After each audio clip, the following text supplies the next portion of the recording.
Hi viewers, welcome to Suman TV. Viewers, ఈ మధ్య కాలంలో మనం ఎక్కువగా వింటున్నటువంటి పదం మోకాల నొప్పులు. చాలా సర్వసాధారణం అయిపోయింది. డయాబెటిస్ ఎలా అయితే చాలా సాధారణంగా మనం వింటూ ఉన్నామో, ఈ మోకాల నొప్పులు కూడా అలాగే సర్వసాధారణంగా అయిపోయినాయి. సో 30 ఏళ్ళు వచ్చేటప్పటికి ప్రతి ఒక్కరు కూడా మోకాల నొప్పులు వస్తున్నాయని కంప్లైంట్ చేస్తూ వస్తున్నారు. అయితే ఈ మోకాలులోని ఆ స్ట్రక్చర్ ఏ రకంగా ఉంటుంది? మోకాల్లోనే ఎలాంటి ఆహ్, ఇబ్బందులు వచ్చే అవకాశం ఉంటుంది? సో ఎలాంటి డిసీజెస్ ఉంటాయి? కేవలం మోకాల నొప్పులు అంటే కేవలం కాటిలే జరిగిపోవడం, గుజ్జు జరిగిపోవడం ఇది మాత్రమే కాదు కదా! సో ఇంకా ఎలాంటి ప్రాబ్లమ్స్ ఉంటాయి? ఇవన్నీ కూడా చాలా నీట్‌గా ఎక్స్‌ప్లెయిన్ చేసేందుకు మనతో పాటు ఉన్నారు డాక్టర్ సుధీర్ ధారా గారు from Epione pain management Jubilee Hills నుంచి. Hello sir. హాయ్ అండి. యాహ్! సార్, సో కొత్త కాన్సెప్ట్. సాధారణంగా ఏదైనా సరే మీరు మాటల్లో చెప్తారు. లేకపోతే ఉన్నటువంటి మీ దగ్గర ఏవైనా బొమ్మలుంటే వాటిని చూపించి ఎక్స్‌ప్లెయిన్ చేస్తూ ఉంటారు గదా! సో ఇదొక కొత్త కాన్సెప్ట్ అనుకోవాలి. సాధారణంగా మోకాలు నొప్పులనేవి ఎందుకు యంగ్‌స్టర్స్‌లో కూడా బాగా పెరిగిపోతూ వస్తున్నాయి? మోకాలు నొప్పులంటే కేవలం అందరూ అనుకునేది గుజ్జరిగిపోవడం, మోకాలు నొప్పులొస్తున్నాయని. అది కాకుండా ఇంకా ఏమేం ప్రాబ్లమ్స్ ఉంటాయి? అదే ఎప్పుడు గాని మన బాడీ పార్ట్‌లో ఏదన్నా నొప్పి వచ్చింది మనకి. నొప్పొస్తే ఒక చిన్న చిన్న టాబ్లెట్స్ యేసుకుంటాం. ఒక వారం చూస్తాం. 10 రోజులు చూస్తాం. తర్వాత ఆ నొప్పి తగ్గట్లేదు. ఏది ట్రీట్మెంట్‌తో పాటు అంటే టాబ్లెట్లు యేసుకుంటూ, ఎక్సర్‌సైజ్‌లు చేసుకుంటూ, రెస్ట్ ఇచ్చినా కూడా తగ్గకపోతే వెంటనే మనం చేయాల్సిందేంటంటే, అసలు ఆ పార్ట్‌లో ఏం జరుగుతుంది? తప్పకుండా తెలుసుకోవాలి. మోకాలు నొప్పి వచ్చింది అంటే మోకాలులో ఏదో ఒక డ్యామేజ్ అయితేనే కదా నొప్పొచ్చేది. ఆ డ్యామేజ్ పార్ట్స్ ఏమేమి ఉంటాయి? అసలు మోకాలులో ఏ స్ట్రక్చర్స్ ఉంటాయి? ఏ స్ట్రక్చర్స్ డ్యామేజ్ అవ్వడం వల్ల నొప్పొస్తది? ఏ స్ట్రక్చర్స్ డ్యామేజ్ అవ్వడం వల్ల కొన్ని సార్లు నొప్పే రాదు అన్నది ఇంపార్టెంట్. అంటే అది డాక్టర్లు డ్యామేజ్ అయినా చూసుకుంటారు. కూడా పెయిన్‌లెస్‌గా ఉంటుంది. అంటే ఇప్పుడు మోకాలికి మనము ఎంఆర్ఐ తీసాం. దాంట్లో 10 ఫైండింగ్స్ ఇచ్చుంటారు రేడియాలిస్ట్. హ్మ్. ఇప్పుడు మనమేమో డాక్టర్‌గా ఏం చేయాలి? అసలు ఏ పార్ట్ వల్ల నొప్పొస్తుంది? నొప్పి రాని పార్ట్ డ్యామేజ్ అయినా కూడాను మీరు దాన్ని ట్రీట్ చేస్తే వేస్ట్. అంతే గదా! అంతే కదా! హ్మ్. ఇప్పుడు 4 ఉన్నాయి.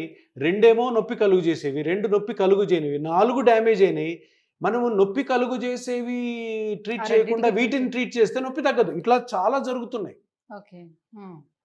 చాలా ట్రీట్మెంట్స్ అట్లా జరుగుతున్నాయి కాబట్టి వాళ్ళ ట్రీట్మెంట్ అయిన తర్వాత నా నొప్పి ఎందుకు తగ్గట్లేదు అంటే కరెక్ట్‌గా కనుక్కోవాలి.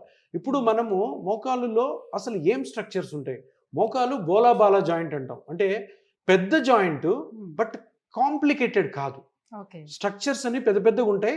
ఏ స్ట్రక్చర్ నుంచి పెయిన్ వస్తుందన్నది ఇట్టే కనిపెట్టేయచ్చు హ్మ్. చిన్న స్కాన్ తోటి. సో ఇప్పుడు మోకాలు అంటే ఒకటొచ్చేసి తొడ ఎముక, కింద కాలు ఎముక. ఈ రెండిటి మధ్యలో ఉన్నదే మోకాలు. మోకీలు జాయింట్ అంటాం. ఇది తొడ ఎముక.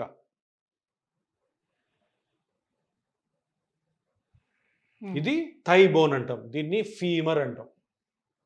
ఫీమర్. కింద ఓకే. ఒక 2 బోన్స్ ఉంటాయి. ఒక పెద్ద బోన్ ఉంటుంది. దీన్ని టిబియా అంటాం.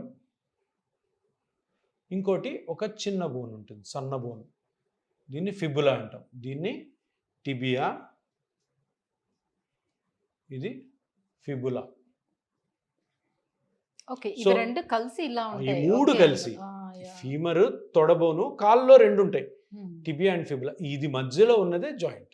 ఓకే. సో మధ్యలో ఏముంటాయి? జాయింట్ అంటే జాయింట్ స్పేస్. జాయింట్ స్పేస్ అంటే జాయింట్‌లో గ్యాప్. ఈ గ్యాప్ ఎందుకుండాలి? 2 బోన్స్ మధ్యలో మూవ్‌మెంట్ కోసం. చూడండి. ఈ మూవ్‌మెంట్ ఉంది. నడవాలి, పరిగెత్తాలి, కాలు హ్మ్. ఇట్లా అనాలా. ఈ మూవ్‌మెంట్స్ అన్నిటి కోసము 2 ఎముకల మధ్యలో గ్యాప్ ఉందనుకోండి, అప్పుడే మూవ్‌మెంట్ ఉంటది.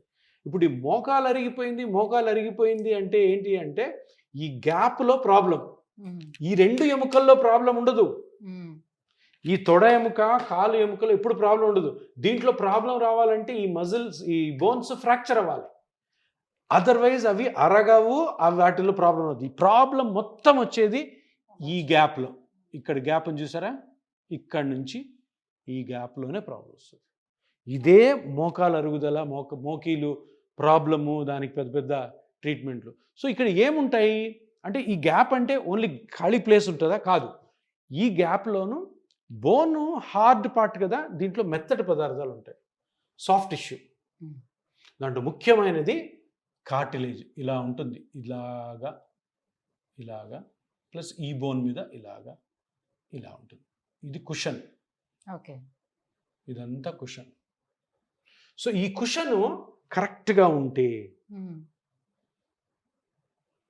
మనకి మూమెంట్స్ అన్ని షాక్ అబ్జార్బర్ లా ఉంటుంది. ఓకే. ఇప్పుడు నేను ఇట్లా పెట్టాను, బోన్ టచ్ అవ్వట్లే, ఎందుకు మధ్యలో కుషన్ ఉంది. అదే కుషన్ అరిగిపోయింది అనుకోండి, నేను ఇట్లా పెట్టగానే నాకు నొప్పి వస్తుంది. అబ్బా, అర్థమైందా? సో అదే జరుగుతుంది. ఇప్పుడు ఎవరైనా మోకాలు అరిగిపోయిన వాళ్ళు నడక చూండి అట్లా అంటారు, ఎందుకు బరువు ఎయ్యరు దాని మీద, రెండు తగులుతుంటాయి. సో అందుకని అట్లా అంటే బాడీ వెయిట్ని మోకాల మీద పట్టిన ఈ అప్పర్ బాడీ మీదకి ఇట్లా అని చేస్తారు అనమాట. నడక చూడండి ఇట్లా నడుస్తుంటారు. సో మోకీలు ఆర్ మోకాలులో ఉన్న మెత్తటి పదార్థాలు ముఖ్యమైనది కార్టిలేజ్, గుజ్జు. ఇది కార్టిలేజ్, ఇది అరిగిపోవడం. దీనివల్లనే నొప్పి వస్తుంది. ఇంకా కొన్ని నొప్పి కలిగించే పార్ట్స్ మీరు అడిగారు కదా, గుజ్జు గుజ్జు గుజ్జు అంటారు. గుజ్జేనా, వేరే లేదు, వేరే పార్ట్స్ కూడా ఉన్నాయి. ఈ పక్కన లిగమెంట్స్ ఉంటాయి, ఇట్లా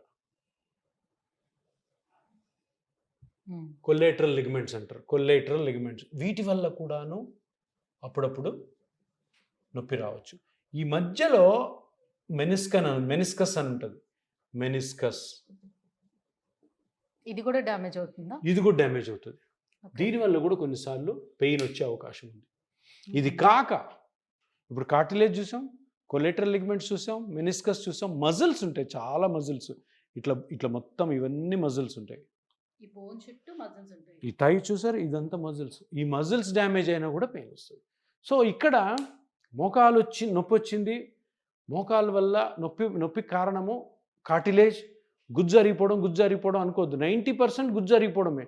వేరే స్ట్రక్చర్స్ లైక్ కొలేటరల్ లిగమెంట్స్ కానీ, మజిల్ కానీ, మెనిస్కస్ కానీ కూడా నొప్పి కలుగు చేయొచ్చు అన్న విషయం అందరూ తెలుసుకోవాలి. ఎందుకంటే ఈ ఎడ్యుకేషన్ వీడియో ఎందుకంటే, అరే సార్ నాకు గుజ్జు అరిగిపోకుండా మిగతావి కూడా ఏమైనా దెబ్బతిన్నాయా అని చూడమని పేషెంట్లు అడగాలి డాక్టర్ని. మా లిగమెంట్స్ బాగున్నాయా, మా మజిల్స్ బాగున్నాయా, మెనిస్కస్ బాగుందా అని. సో ఇలాగా తెలుసుకుంటే అప్పుడు ఏమంటే గుడ్డిగా ఒక ట్రీట్మెంట్కి వెళ్ళకుండా, అరే నాకు ఈ ప్రాబ్లం ఉంది కాబట్టి నేను దాన్ని కరెక్ట్ చేసుకోవడం ద్వారా నేను నొప్పి నుంచి బయటపడతాను. సో ఈ విధంగా ఎగ్జాక్ట్గా నీ జాయింట్ అనాటమీ ఏమేమి ఉంటాయి లోపల ఏంటి తెలుసుకోవడం అన్నది మీకు కూడా చాలా ఇంపార్టెంట్. డాక్టర్ సో ఇంతకు ముందు అయితే సార్ మనం స్పోర్ట్స్ పర్సన్స్ బాగా ఎక్కువగా ఆడుతూ ఉంటారు కాబట్టి, జంప్ చేస్తూ ఉంటారు కాబట్టి, సో మనం అనుకున్నట్టుగానే లోపల ఉన్నటువంటి పదార్థాలు ఏవైతే ఉన్నాయో, మెనిస్కస్, ఇవన్నీ కూడా డ్యామేజ్ అయ్యే అవకాశం కొంతవరకు ఉంటుందని అనుకోవచ్చు. అలాగే ఒబేసిటీ వల్ల, సో బరువు ఎక్కువ పడుతుంది కాబట్టి దానివల్ల కూడా వస్తుందని. ఆ రెండు కాకుండా కూడా చాలా మంది మోకాలు నొప్పులతో సఫర్ అవుతున్నారు. ఏం రీజన్స్ ఉంటాయి? ఇప్పుడు స్పోర్ట్స్లో ఇంజరీస్ అవుతాయి. సో స్పోర్ట్స్లో ఇంజరీ అయినప్పుడు ఏ స్ట్రక్చర్ డ్యామేజ్ అయింది, ఏ స్ట్రక్చర్ వల్ల ఇంజరీ వల్ల నొప్పి వస్తుందని కనుక్కోవాలి. సో అది డిఫరెంట్ ఏంటి. ఒబేసిటీ అంటే ఏంటి, బరువు ఎక్కువ పడడం వల్ల ఆ రెండు బోన్స్ మధ్యలో ఉన్న సాఫ్ట్ టిష్యూస్ తొందరగా అరిగిపోతాయి. అందరిలో అరగవు, కొంతమంది అరుగుతాయి, అది డిఫరెంట్ ఇష్యూ. ఈ రెండు కాకుండా ఓ పేషెంట్ మోకాలు నొప్పితో వచ్చినప్పుడు, బాబు నీకు దెబ్బ తగిలిందా, తగలలేదు, నువ్వు స్పోర్ట్స్ ఆడవు, నువ్వు లావుగా లేవు అన్న పేషెంట్స్లో జనరల్గా మోకాలు నొప్పి రావడానికి గల కారణం అరుగుదల వయసు రీత్యా. సో వయసు పెరిగే కొద్ది 50 ఏళ్ళు దాటిన తర్వాత ఈ గుజ్జు అరిగిపోతుంది, ఈ మజిల్స్ కూడా వీక్ అవుతాయి, లిగమెంట్స్ కూడా వీక్ అవుతాయి, వాటి నుంచి నొప్పి రావచ్చు అనమాట. So first sports injuries, next obesity, next traffic యాక్సిడెంట్స్లో ఇంజరీస్, తర్వాత అరుగుదల. సో చిన్న వయసు నుంచి పెద్ద వయసు వరకు. కాల్షియం లేకపోతే వైటమిన్ డి ఇవన్నీ కూడా లోపించడం వల్ల కూడా మేబీ నా కాళ్ళు నొప్పులు వస్తున్నాయేమో, అందుకే సో ఆ ఉద్దేశంతో డాక్టర్ని కన్సల్ట్ అవ్వక ముందు నుంచే వాళ్ళు ఈ మెడిసిన్స్ తీసుకోవటం అనేది వాళ్ళ సెల్ఫ్గా వాళ్ళు ఆ మెడిసిన్స్ తీసుకున్న తర్వాత చూద్దామని కూడా చాలా మంది చూస్తూ ఉంటారు. అది ఎంతవరకు కరెక్ట్ అంటారు? నిజంగా దాని మూలంగా కూడా ఉంటుందా? అది మొత్తం పెద్ద అపోహ.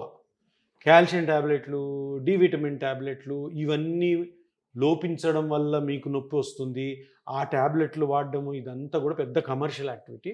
అది నమ్మద్దు. ఒకవేళ మీకు అటువంటి డౌట్ ఉంటే డాక్టర్ గారిని కన్సల్ట్ అయ్యి, సార్ నాకు అనిపిస్తుంది కాల్షియం వల్ల నాకు నొప్పులు వస్తున్నాయని, డి విటమిన్ వల్ల నొప్పులు వస్తున్నాయి, తగ్గడం వల్ల అన్నీ డాక్టర్ గారి దగ్గరికి వెళ్ళి డాక్టర్ గారు తగిన టెస్టులు చేస్తారు.